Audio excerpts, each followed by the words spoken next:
Assalamualaikum warahmatullahi wabarakatuh.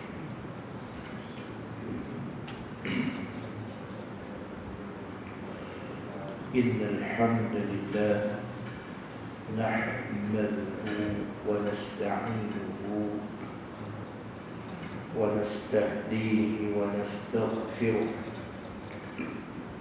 wa natubu ilayhi wa na'udzu billahi min shururi anfusina wa min sayyiati a'malina. Man yahdihillahu fala mudilla lahu wa man yudlil falan tajida lahu waliyyan murshida. Assalatu wassalamu ala rasulina al-mustafa al-mab'uts rahmatan lil alamin al-hadi ila siratil mustaqim nasirul haqq bil haqqi wa ala alihi wa sahbihi ajma'in.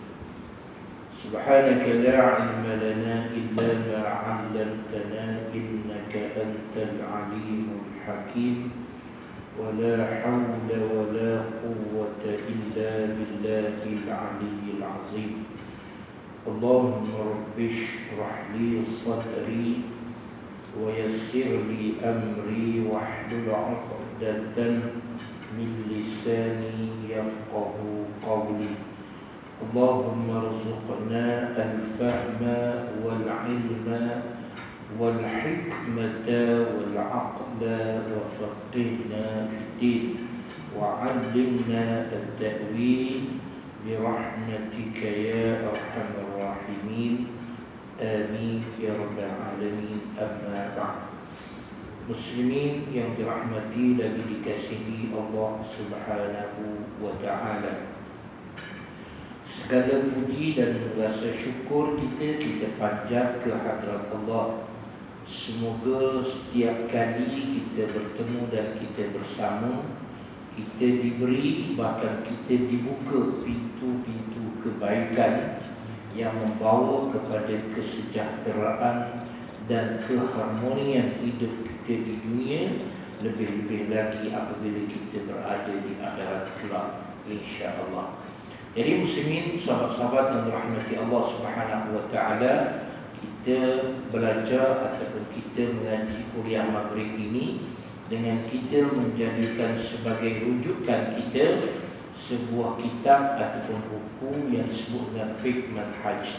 Manhaj dalam bahasa Melayu, bahasa sekarang dipanggil metodologi, ataupun kita panggil sukatan pelajaran fiqh mengikut mazhab Imam Syafi'i. Jadi kita belajar fiqh. Kita dah sebut dalam kuliah yang lalu ataupun bulan lalu, berhubung dengan intipati daripada pengajian fiqh. Dan dia ada 7 kita sebut bulan lalu. Intipati pengajian fiqh yang pertama, bahagian pertama, kalau tuan tengok dalam buku ini, muka surat 12 kalau buku saya. Dan buku saya ini muka surat 12. Dia sebut tentang fiqh Islam merangkumi semua keperluan manusia. Dan ini fiqh asal kita sebut dah tuan-tuan, mungkin kita ulang sikit je supaya sentiasa berada pada fikiran atau ingatan tuan-tuan apa yang dikatakan fiqh. Fiqh dari sudut bahasa iaitu al-fahmu, faham, kefahaman mengenai hukum. Bagaimana kita nak ambil tahu tentang sesuatu hukum. Sama ada hukum itu disebut wajib, hukum itu disebut sunat, berdasarkan kepada dalil atau ayat Quran atau hadis. Nanti insya-Allah kita akan masuk di dalam bab sumber kepada pengajian Islam. Jadi bukan saja saya baca atau tujuan saya baca ni benda ni supaya tuan-tuan sama turut sama memahami. Dan pelajaran fiqh kalau disebut di zaman ataupun jika kita lihat di zaman Rasulullah SAW, tidak ada satu fiqh atau ada satu ucapan yang menyebut mengenai nama ilmu fiqh. Nama ilmu itu tauhid. Nama ilmu itu usuluddin, namun ilmu itu syariat dan tidak disebut dengan khusus jelas oleh Rasulullah SAW di peringkat permulaan. Kalau dengan kata lain, 100 tahun pertama Islam bermula daripada kebangkitan Rasulullah SAW sampailah lebih kurang 100 tahun. Kalau tuan-tuan lihat, hanya ada 2 sahaja ulama yang disebut dengan membawa mula-mula. Satu mazhab Hanafi dan satu lagi mazhab Maliki. Mazhab Hanafi kalau tak silap saya dia lahir pada tahun yang ke-80 lepas hijrah. Selepas hijrah. Bukan Imam Hanafi, mazhab tu, pandangan-pandangan yang dibawa oleh Imam Abu Hanifah berdasarkan kepada kefahaman melalui Quran, maka disebut hukum fiqh. Contoh dalam bab sembahyang atau sebagainya. Mazhab Syafi'i itu lahir 150 tahun selepas hijrah. Jauh tu tuan-tuan.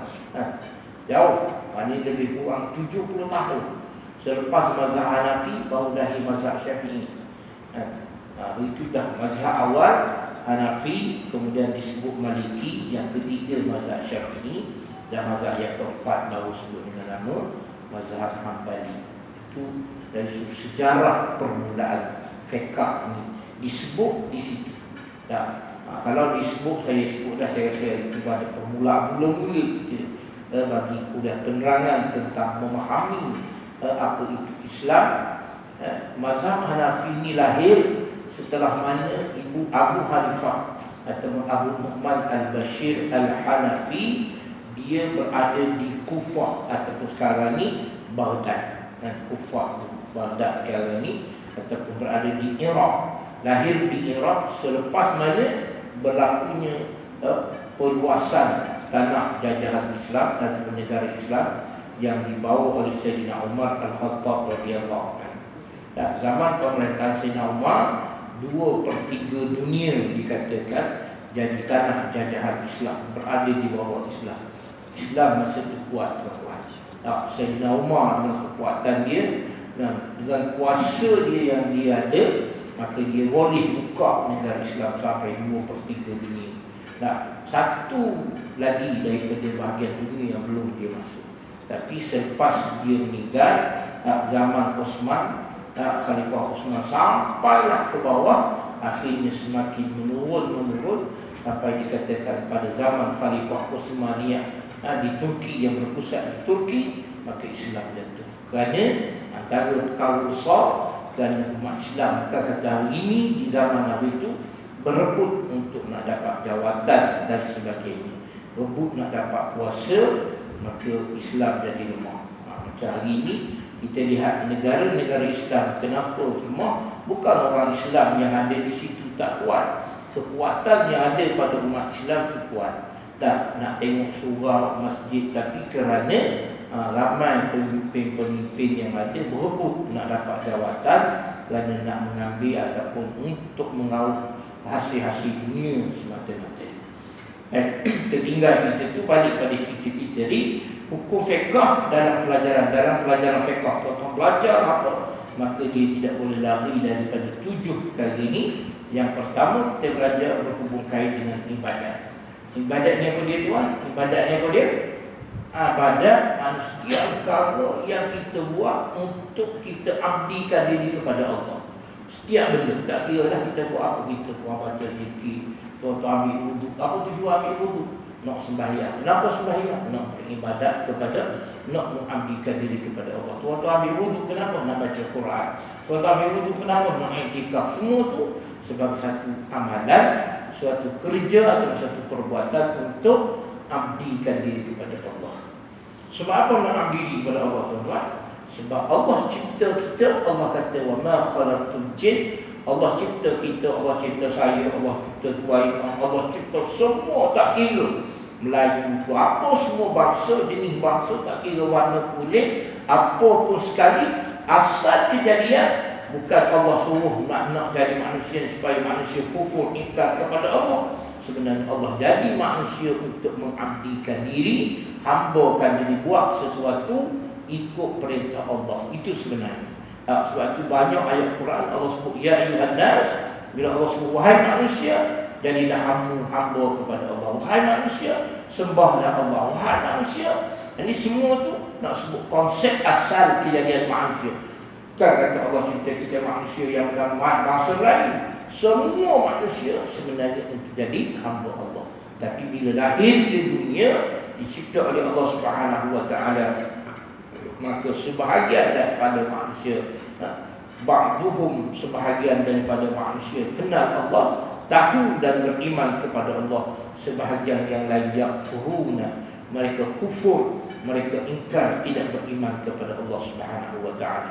Jadi hukum fiqh nak bicara, nak bagi tahu kepada kita supaya kita faham kenapa solat wajib, zakat, sembahyang, wudu dan sebagainya. Ini dipanggil ibadat. Habis selesai cerita bab ibadat dan antara perkara yang dibicara, bab yang kedua atau bahagian yang kedua dibicara dalam fiqh berhubung kait dengan kekeluargaan. Tak kita nak jadi suami, nak jadi isteri, ada anak, hukum anak, hukum ibu, hukum bapa, semua sekali ada. Dan bila cerita tentang keluarga dan sebagainya, apa hukum bila suami ataupun isteri, nak bakung suami isteri, hukum beri nafkah, hukum menyediakan kemudahan, semua tu dicerita tentang, dipanggil satu bab ataupun satu bahagian ceritanya tentang hukum di dalam kekeluargaan. Keluarga dalam Islam. Page 8. Ya? Page 8. Oh, buku baru page 8. Okey, kita. Minta maaf. Buku saya muka surat 12. Kalau buku baru 8 ya. 7 ke 8. Okey, saya nak minta maaf. Buku saya muka surat 12. Jadi muka surat ini. Okey, minta maaf. Sebab saya mungkin cetakan lama, saya punya cetakan baru dan sikit. Okey, ya. Jadi perkara yang kedua tu ceritanya ialah mengenai apa? Mengenai keluarga. Bagaimana nak kahwin, nak jadi suami, bila dah jadi suami apa tanggungjawab, hukum semua tu. Termasuklah yang disebut hari ini perkahwinan, lepas kahwin mungkin cerai, lepas cerai di sana adanya keturunan, adanya anak, apa hukum anak isteri, adanya hukum susu, ada hukum nafkah, hukum waris, hukum saka, berhubung dengan keluarga. Nah, itu kena tahu tuan. Kita kena tahu, maknanya sebagai fardu ain setiap kita kena tahu. Dua. Yang ketiga, bicara dalam fiqh ni, itu katanya dia berhubung dengan perbuatan ataupun gerak kerja manusia yang dipanggil dengan hukum muamalah. Saya suka sebut mengenai muamalah ini ialah pengurusan dan pentadbiran. Bagaimana kita mengurus, bagaimana kita tadbir hidup kita itu. Tuan-tuan berniaga, tuan-tuan bekerja sebagai apa? Tak kira lah yang kerja dari setinggi-tinggi sampai kepada kerja yang serendah-rendahnya. Bagaimana kita mengurus tadbir kehidupan kita. Bila kita kerja, ada masa kerja, ada berbagai-bagai. Itu dipanggil muamalah. Walaupun hari ini mungkin jika kita sebut tentang muamalah, orang akan tergambar sistem keuangan saja. Tak, bukan sistem keuangan saja. Segala kerja, tuan-tuan kerja di majikan sebagai pekerja, sebagai pegawai, kerani, apa tak kira lah. Yang dipanggil dengan kerja, ia berhubung dengan muamalah. Bagaimana kita mengurus semua itu. Dan perkara yang keempat yang kita bicara dalam fiqh, disebutnya ialah kewajipan pemerintah. Nak hukum bagaimana bila tuan-tuan jadi pemerintah. Tuan-tuan, merintah di mana? Bukan saja nak sebut merintah negara, merintah negeri, jadi menteri besar ataupun jadi tuan-tuan merintah di rumah kita, tuan-tuan. Rasulullah SAW sebut, kullukum ra'in wa kullukum mas'ulun an ra'iyati. Setiap dari kita, kata Rasulullah, setiap dari kamu ra'in, pemimpin atau pemerintah. Wa kullukum, dan setiap daripada kita jadi pemerintah, jadi pemimpin ni mas'ulun, akan ditanya, akan disoal mengenai kepimpinan kita. Tak, saya memimpin rumah tangga saya, Tuan rumah tangga dia, Tuan Haji rumah tangga Tuan Haji, Abang mana bagaimana kita memimpin. Bukan saja nak cerita. Kita kadang-kadang nampak orang memimpin negara itu tak betul. Kita rumah tangga kita macam mana? Tak, tonggang terbalik, sengit dah. Tak, kita juga kadang-kadang begitu berlaku. So, kadang-kadang kita nampak yang orang tua kita sebut, nampak nyamuk di seberang laut, gajah depan mata tak nampak. Tak, kita nampak dia mimpi tak betul, dia rasuah, dia begitu. bagaimana kepimpinan kita di rumah tangga kita. Sebagai seorang suami, sebagai seorang bapa, sebagai seorang ayah, bagaimana kita mentadbir. Itu pun ada hukum hakam juga mengenai keadilan. Tak boleh kita menganiaya sesiapa. Sebagai suami tak boleh kita menganiaya isteri. Begitu juga sebaliknya. Bukan kata kita sebagai suami, oleh kerana kita kata kita suami, kita ketua keluarga, kita ikut je, kita suruh kita dia. Tidak begitu. Mana adanya di sana disiplin, adanya di sana peraturan, adab-adab dan perkara-perkara yang patut kita lakukan atau tidak patut. Kemudian dalam fiqh dia bicara bab yang kelima, perkara yang kelima yang disebut ini ialah hukum yang dijatuhkan ke atas orang yang bersalah. Maknanya undang-undang dan peraturan negeri nak jaga keamanan, nak jaga berbagai-bagai. Ini termasuk di dalam bab menjaga harta. Di dalam Islam Rasulullah SAW sebut ada 5 perkara wajib kita jaga, tak boleh sekali-kali. Sama ada kita rosak sendiri, kita rosak kamu, tak boleh. Yang pertama, kita wajib jaga nyawa. Nyawa kita tak boleh. Jadi tuan-tuan, sahabat-sahabat semua, bolehkah kita nyawa kita biar? Tak boleh. Secara umum Allah Subhanahu Wa Taala sebut wala tulqu bi aydikum ila tahlukah. Tidak boleh. Di sini Allah kata la tulqu, jangan kamu campakkan bi aydikum dengan tangan kamu. Kamu campak dengan tangan kamu, maknanya dengan kuasa yang kita ada, bi aydikum ila tahlukah, kepada perkara-perkara yang boleh merosak dan membinasakan.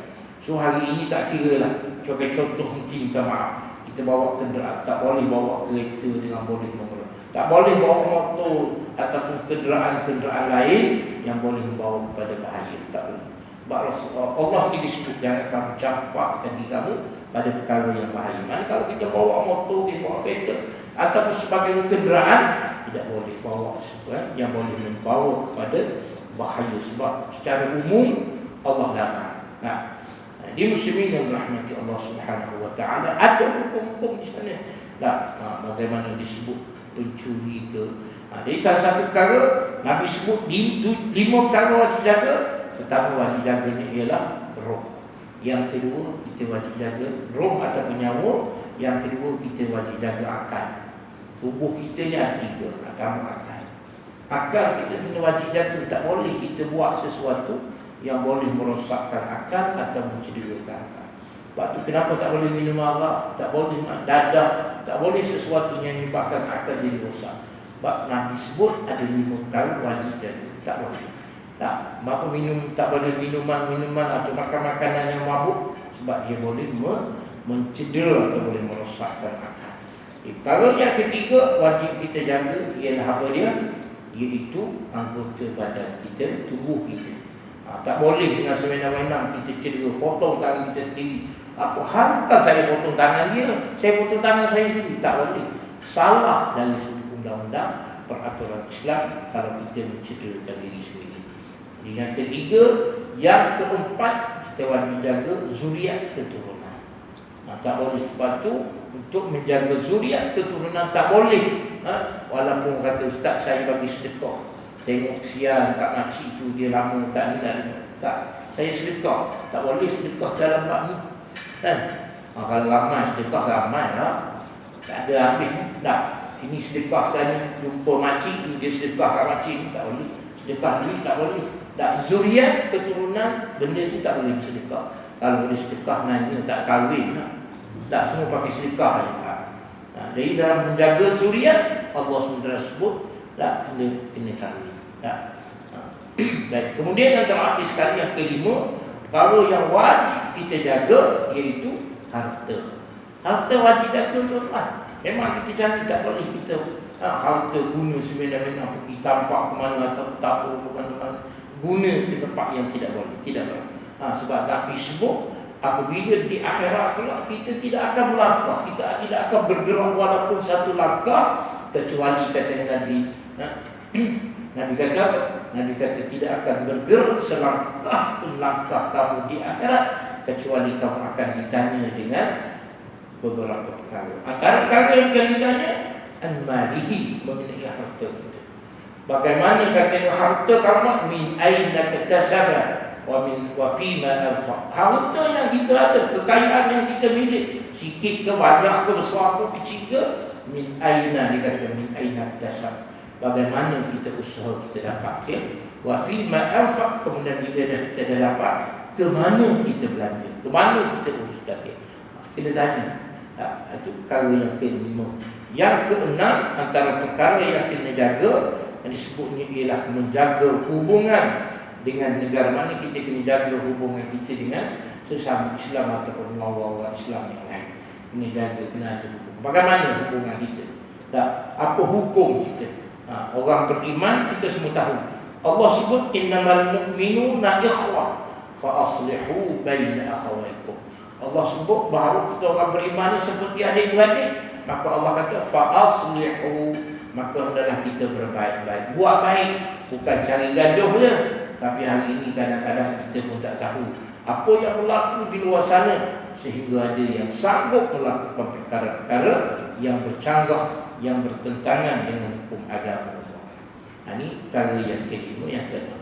Yang ketujuh, dalam hukum fiqh nak bicara tentang kata dia mengenai akhlak, sifat-sifat yang baik atau sifat-sifat yang buruk. Sifat baik disebut dengan sifat mahmudah, sifat-sifat terpuji. Sifat buruk disebut dengan sifat-sifat mazmumah, sifat yang dikeji ataupun sifat tercela. Jadi hukum fiqh bicara dengan 5 perkara, 7 perkara tersebut.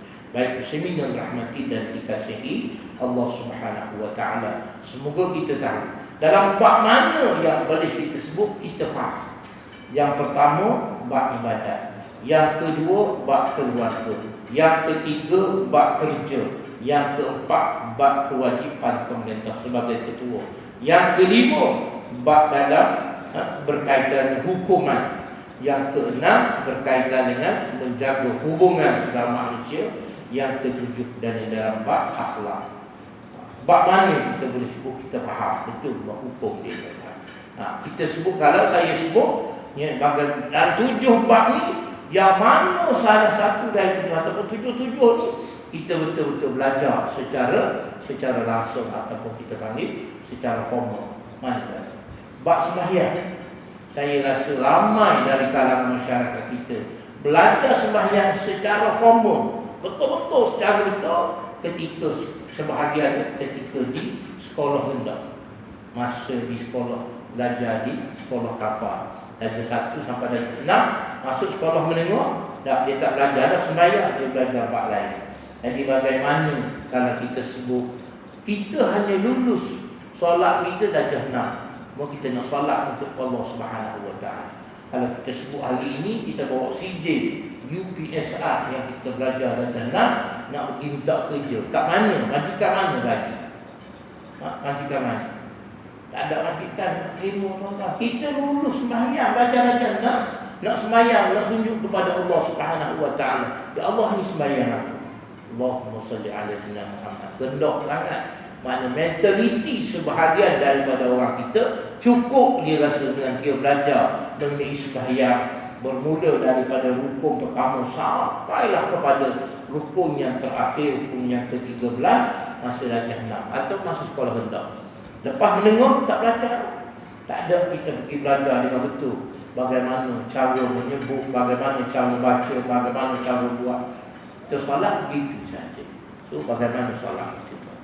Kalau tuan-tuan bekerja berapa tahun sekali, setiap tahun ataupun berapa kali setahun diadakan seminar, diadakan kursus untuk menambah dan meningkatkan kualiti kerja. Berapa kali sekali? Tuan-tuan dah lulus dah, ada degree, bukan darjah 6, bukan saja darjah 6, ada degree, ada master, bahkan ada PhD, bahagian yang tuan-tuan belajar. Pergi belajar, ada lagi kursus, ada lagi seminar untuk nak menambahkan kualiti kerja kita, kerja dunia kita. Tapi untuk nak tambah kualiti solat kita kepada Allah Subhanahu wa taala begitu tawar, seolah-olah begitu dingin. Kalau kita kata mungkin pihak surau menganjurkan satu hari kita buat kursus solat, praktikal solat. Saya rasa berapa orang berani baca Fatihah depan ustaz? Betul baca Fatihah. Berapa orang berani? Tak, nak betul baca Fatihah. Bukan kata ustaz nak sebut awak baca salah ni dah sedap. Kita nak sebut betul baca Fatihah. Bila Fatihah kita betul, solat sah. Tak, kalau itu dalam mazhab Syafi'i, man lam yaqra bi Fatihatil kitab, siapa yang tak baca Fatihah dengan betul, lam yasih, tak sah mayat. Tak sah mayat. Lepas tuan-tuan, sahabat-sahabat semua, tuan-tuan pergi baca Fatihah secara berguru, secara formal, depan semok dengan guru ustaz yang ini kita kata bagus ataupun baik, bila terakhir sekali, bila. Sebab tu saya sebut, antara kita belajar masa sekolah rendah, kita mengaji Quran, kita belajar fardu ain kat situ, darjah rendah. Sekolah darjah 6, kalau paling-paling tidak boleh jadi cleaner. Nak jadi jaga boleh, nak jadi pegawai tak boleh. Tak. Nak jadi kerani tak boleh dah sekarang ni PSR ada. Tapi itulah, bukan saya nak berlepas, nak sebut pada mentaliti yang ada pada masyarakat kita. Dan solat ada kadar.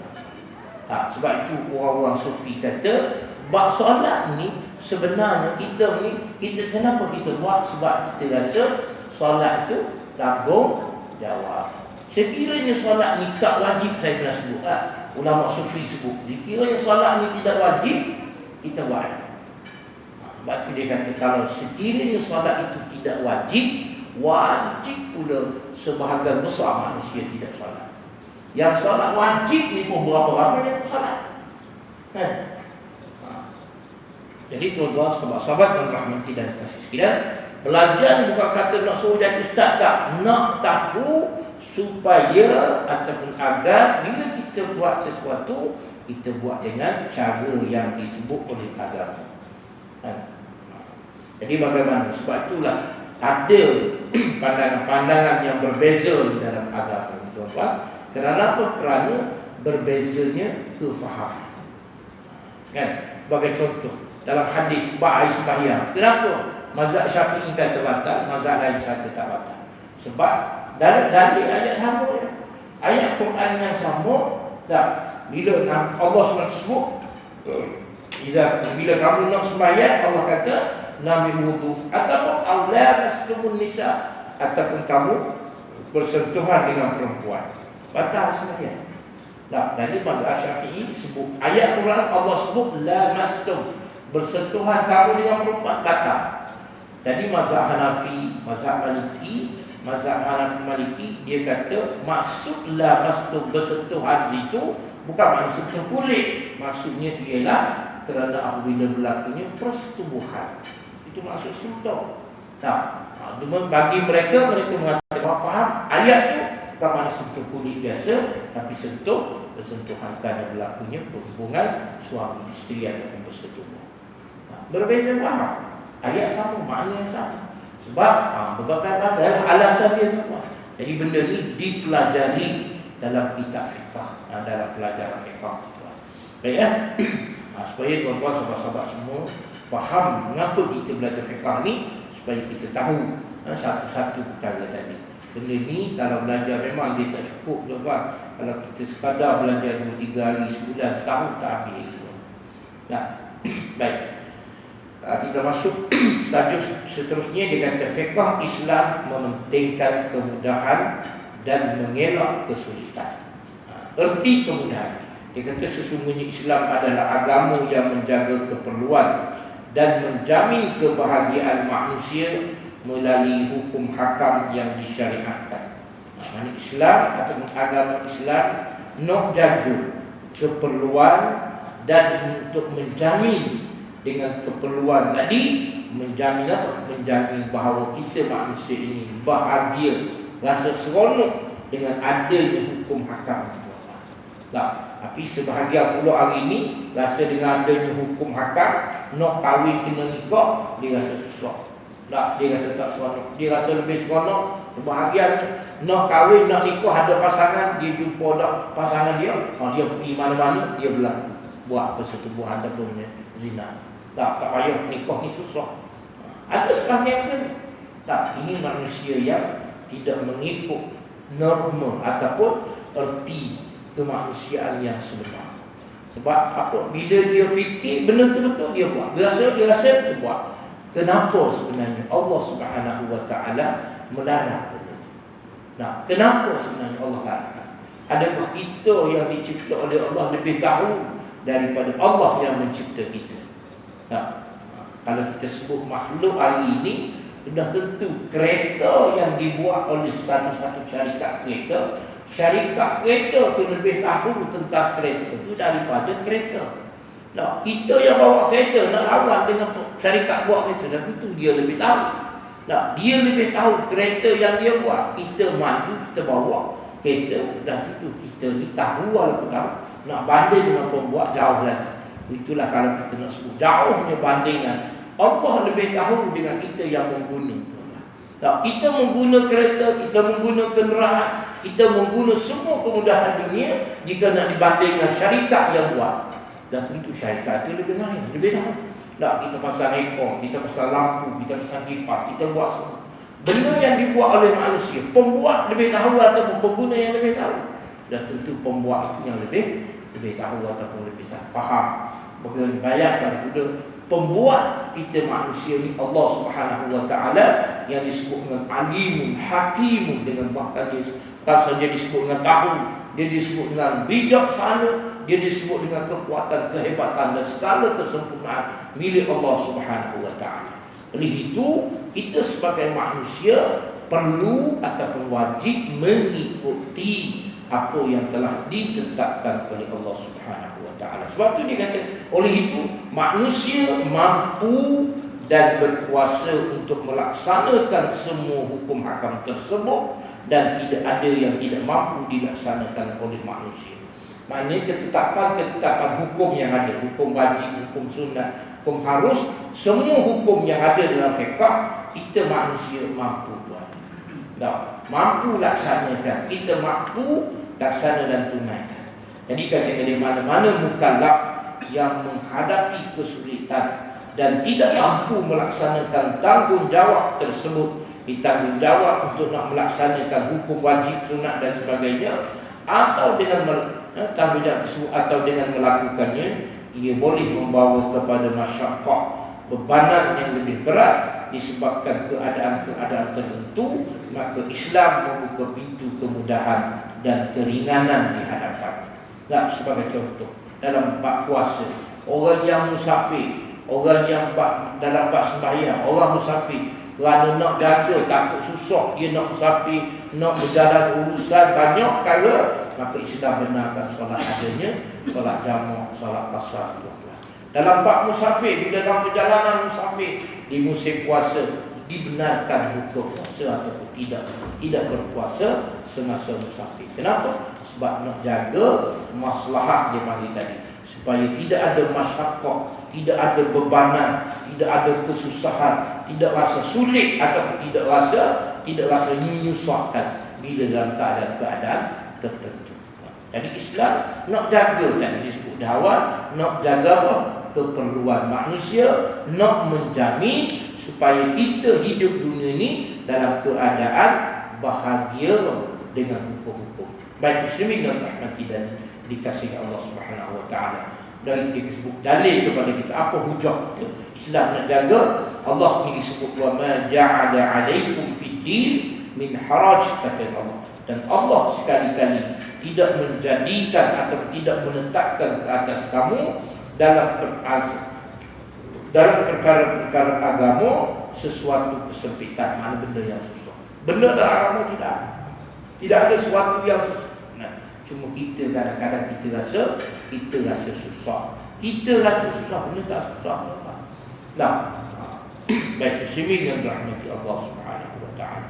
Allah Subhanahu wa taala difirman dalam hadis, dalam ayat yang lain dia kata, Allah Subhanahu wa taala berfirman dalam surah Al-Baqarah ayat yang ke-185, Allah menghendaki kemudahan bagimu dan tidak menghendaki kesukaran bagimu. Allah nak benar apa yang berlaku, benda yang mudah. Bukan kata solat ini susah, solat ini suatu perkara yang menyenangkan. Nah, sebenarnya beriman itu perkara yang senang, perkara yang seronok. Bukan kata nak suruh kita jadi susah dan sebagainya.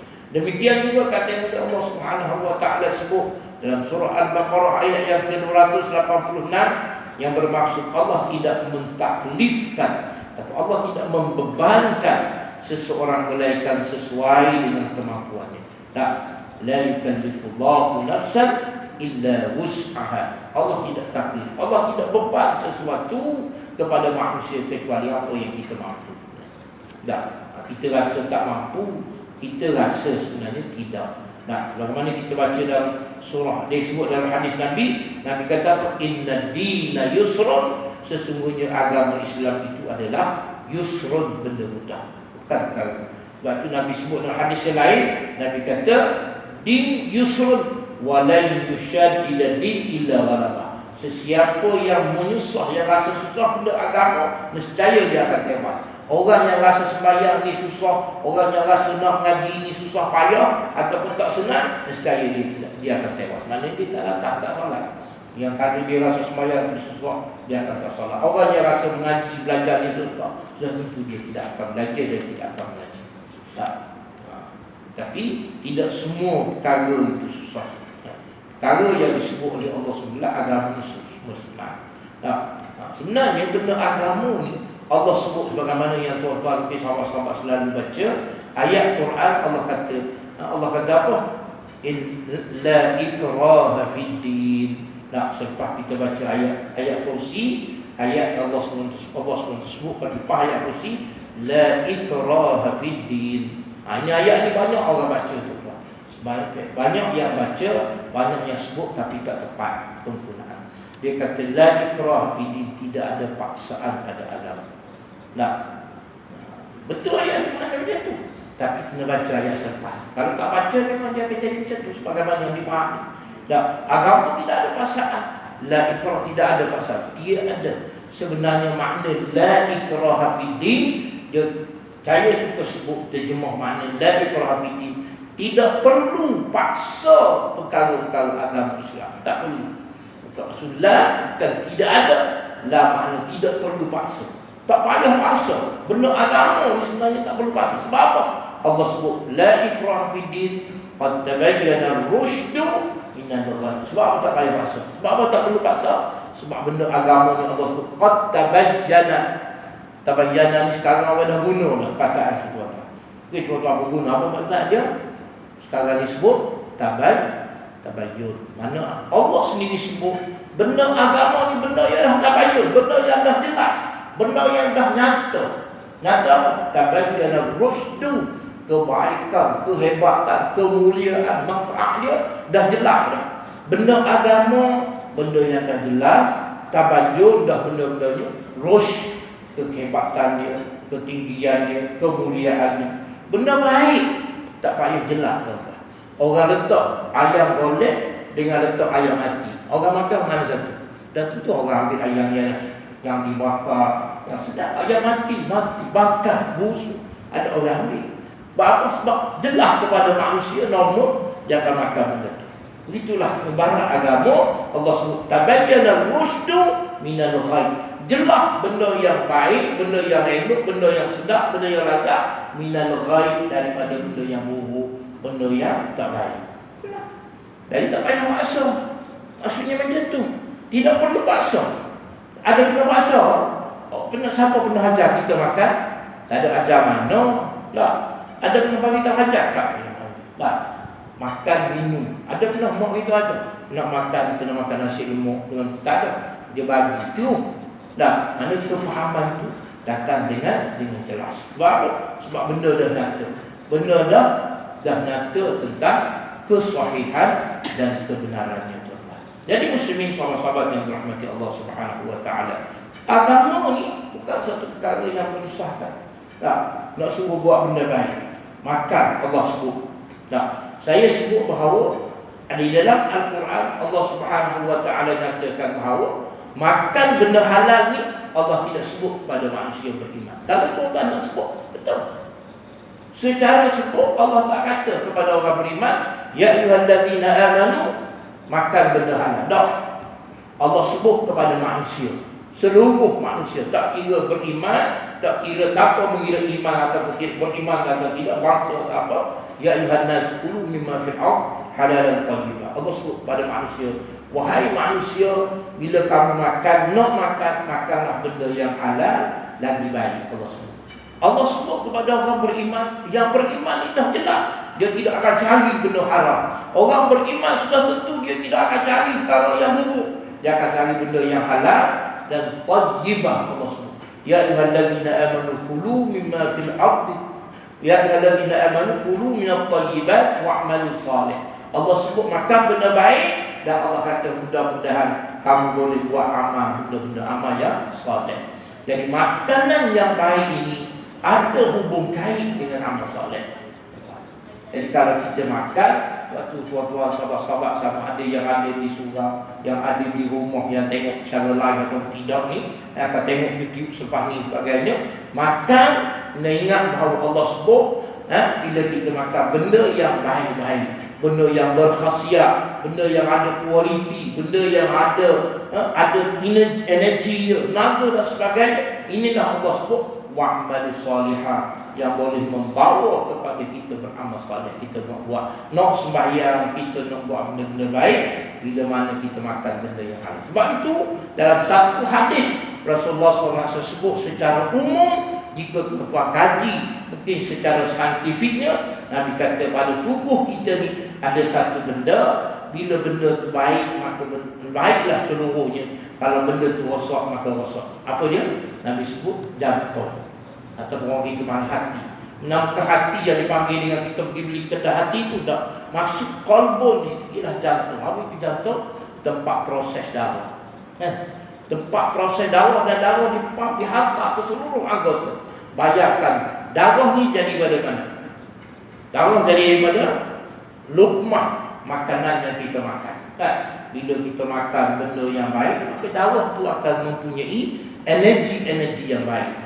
Jika kita makan makanan yang kita makan syubhat ataupun tidak halal, darahnya jadi dengan barang yang tidak halal, dia tidak akan datang energi yang baik. Maka dia akan salur ke tangan, dia akan salur ke jari, dia akan salur ke kepala, dia akan salur ke seluruh anggota kita, darah yang tidak mempunyai energi kuasa yang baik. Maka bagaimana tangan kita mudah, ringan untuk kita salat, bagaimana kaki tangan kita mudah dan ringan untuk beribadat kepada Allah Subhanahu wa taala. Itu main peranan, tuan-tuan.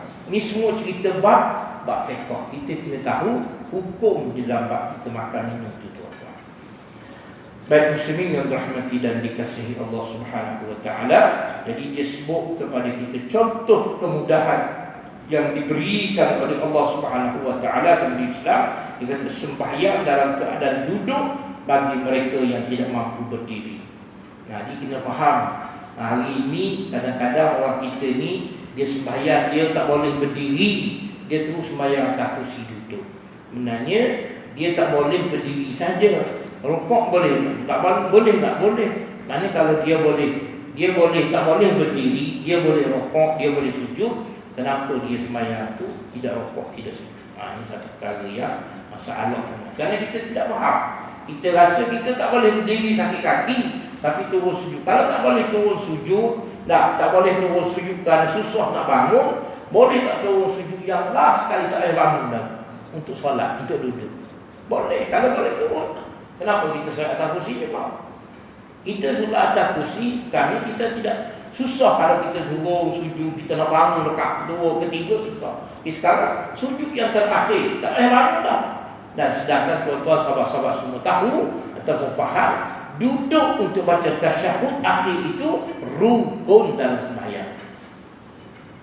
Kita boleh tak boleh duduk biasa. Duduk ni sebagaimana yang saya sebut bahawa tidak semestinya dalam sembahyang tu kena duduk tawarruk belaka. Tidak semestinya kena duduk iftirah belaka. Asalkan tuan-tuan duduk. Mana kalau tuan-tuan duduk dalam begini, dia panggil apa? Duduk murabbah. Kalau tak boleh duduk, nak letak kaki sakit, bersila boleh tak? Duduk bersila boleh, duduk bersila. Duduk yang asal itu, cara duduk tu sunat. Kena faham betul. Cara duduk sunat. Duduk itu rukun, wajib dalam sembahyang. Terutama masa tasyahud akhir. Baca tahiyat awal tak baca tak apa. Dia hanya sunat ab'ad, sunat yang diganti ataupun sunat muakkad. Kalau kita tak baca tahiyat awal, sembahyang sah. sembahyang sah. Maka sembahyang tak sah, tak baca langsung. Nah, sengaja tinggal. Sah sembahyang. Sebab dia bukan rukun, dia bukan wajib. Tapi kalau kita tak baca tahiyat akhir, dia salah. Sebab rukun, dia rukun. Duduk untuk baca tasyahud akhir juga rukun tuan-tuan. Jadi duduklah macam mana tuan-tuan semua boleh. Tak boleh duduk iftirash macam tahiyat awal. Duduk tawarruk tahiyat akhir. Duduk murabbak bersila. Ataupun duduk juga lunjurkan kaki ke depan. Asalkan duduk ya. Sampai kan tak boleh duduk langsung, maka Nabi barulah kita boleh buka kepada cara duduk yang lain. Seperti yang dibuat duduk atas kursi ataupun sekiranya tak boleh langsung. Tapi dah tahiyat akhir dah tak payah bangun. Kita duduklah sebagaimana yang tuan-tuan sahabat-sahabat muda. Di yusrun tadi. Agama, kalau urusan agama tidak susah. Cuma oleh kerana mungkin kita tidak tahu ataupun kita ambil sambil lewat. Baik. Rasulullah SAW sebut salli qa'iman fa illam tastati' fa qa'idan fa illam tastati' fa 'ala jambi. Sembahyanglah kamu dalam keadaan berdiri. Jika kamu tidak mampu, maka dalam keadaan duduk, dan jika tidak mampu, maka sembahyang dalam keadaan mengiring. Bagi orang yang tak mampu nak berdiri, maka dia duduk. Duduk itu mengganti diri, berdiri bukan duduk itu mengganti semua. Kan? Yang kedua, contoh kemudahan yang diberi dalam Islam. Tadi sembahyang tak boleh berdiri, duduk. Yang kedua, memendekkan atau mengqasarkan sembahyang 4 rakaat menjadi 2 rakaat dan menghimpunkan antara 2 sembahyang bagi orang musafir. Yang qasar. Bila musafir diberikan.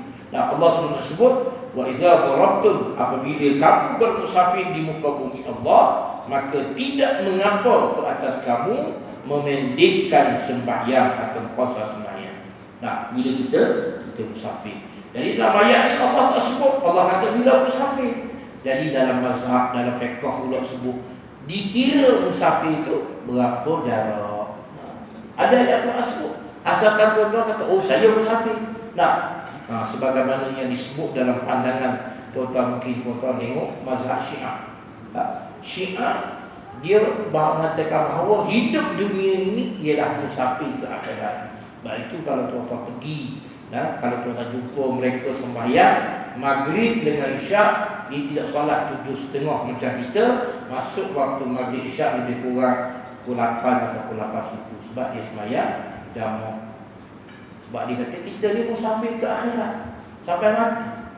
Itu kalau kita pergi contohlah negara-negara yang ada, seperti di sebahagian di Pakistan, di sebelah negara-negara Timur Tengah pun ada, mereka bermazhab Syiah ini. Dia sembahyang qasar. Subuh macam biasa, zuhur dengan asar dia qasar jamak, maghrib isyak pun dia jamak. Sembahyang dia gitu. Sebab dia kata sembahyang kita tak muka bumi ni musafir ke akhirat. Oh benar. Musafir untung dia. Ada kalau Allah sebut, dia faham. Dia kata Allah sebut wa iza darabtum fil ard, bila kamu musafir di bumi. Memang kita musafir kan? Betul. Cara logik betul lah. Sebagaimana yang diguna ayat-ayat Quran yang disebut oleh Allah panggil ajaran-ajaran Syiah sesat. Macam dia kata apa berlaku dekat pucung itu. Allah sebut dalam Quran likulli ummatin rasul. Dia kata bagi setiap umat itu ada rasul. Jadi umat Melayu tak ada rasul, dia rasul. Bila masa dia latih, siapa latih? Dia latih dia sendiri. Macam sebahagian daripada orang kita, dia nak jadi dia ni pengurusi, dia nak jadi dia ni ketua, dia buat satu NGO, dia latih dia pengurusi. Lebih kurang macam tu dia. Yang teliti rendah sombong. Mudah nak jadi pengurusi. Macam tu, mudah jadi rasul. Dia kata sebab Allah kata setiap umat itu ada rasul. Maka umat lain tak ada orang rasul, dia kata dia lah rasul. Rasul nama apa? Rasul Kahar. Allah. Banyak ayat Quran sekiranya tuan-tuan ambil secara sepintas, secara huruf, dia boleh membawa kepada pemesungan. Dalam ada akidah, ibadah, amal banyak kali tuan-tuan. Lepas kita mengaji ini Allah sebut belajar itu wajib. Ini belajar betul. Baik muslimin yang dirahmati Allah Subhanahu wa taala, Rasulullah SAW menghimpunkan antara sembahyang zuhur dan asar ketika baginda bermusafir, dan baginda juga menghimpunkan antara maghrib dan isya. Sebab tu hadis disebut Rasulullah himpun jamak dia pasal. Dalam mazhab berbeza. Mazhab kita Syafi'i, bila kita musafir boleh jamak qasar. Mazhab Hanafi boleh jamak qasar hanya orang yang menunaikan ibadat haji di padang Arafah saja. Semasa pergi ke Arafah untuk duduk di Arafah tu, masa tu hari tu je boleh jamak qasar. Hari lain dia musafir, dia boleh jamak tapi tidak qasar. Di jamak tamam orang kita panggil. Zuhur 4 rakaat, asar 4 rakaat. Isyak maghrib 3, isyak 4. Dia tak ada kata macam kita dua-dua tak ada. Mazhab Hanafi tak ada qasar. Kita alhamdulillah imam kita, mazhab kita Syafi'i berfahaman mengatakan bahawa bila musafir yang harus boleh jamak dan qasar sekali itu. Alhamdulillah. Nah, dan tidak kita kena ikut macam mazhab Hanafi. Sebab Nabi sebut tadi, disebut Nabi dia sahabat kata Rasulullah SAW dia jamak, dia himpun solat zuhur dan asar. Dia tak cakap Nabi qasar, kurang tak. Jadi di sini yang menjadi perselisihan pandangan ataupun pendapat dari kalangan ulama atau dari kalangan fuqaha. Baik muslimin yang dirahmati dan kasih sekalian, saya rasa sepada itu untuk perbincangan kita pada malam ini. InsyaAllah bulan depan kita akan bincang sumber kepada fiqh. Fiqh itu semua fiqh ada sumber dia di mana? Dia ada 4 perkara: Quran, Sunnah, Ijma' dan Qiyas. Okey, insya-Allah ini pada bulan hadapan kita akan bersama insya-Allah. Di sesi pada itu sebagai sedikit renungan bersama atau pelajaran pada malam ini, insya-Allah yang baik daripada Allah Subhanahu wa taala, yang kurang dan kekurangan kelemahan di saya minta ampun dan maafkan. Ada apa-apa soalan ke tuan? Belum kita tangguh. Ada ke? Tak ada. Kalau tak ada kita tangguh kita soalan. Ya. Baik, bismillahirrahmanirrahim. Dan kesesian kita doa. Bismillahirrahmanirrahim. Alhamdulillahirabbil alamin wassalatu wassalamu ala rasulihil amin wa ala alihi wa sahbihi ajma'in. Allahumma rabbi yassir wa la tu'assir wa tammim bil khair. Allahumma arina al-haqqa haqqan. اللهم أرنا الحق حقا وارزقنا اتباعه وأرنا الباطل باطلا وارزقنا اجتنابه. اللهم لا تجعل ملتبسا علينا فنضل ولا نعرف الحق والباطل واجعلنا للمتقين إماما. ربنا آتنا في الدنيا حسنة في الآخرة حسنة وقنا عذاب النار. صلى الله على سيدنا محمد وعلى آله وصحبه أجمعين. الحمد لله رب العالمين. تقبل الله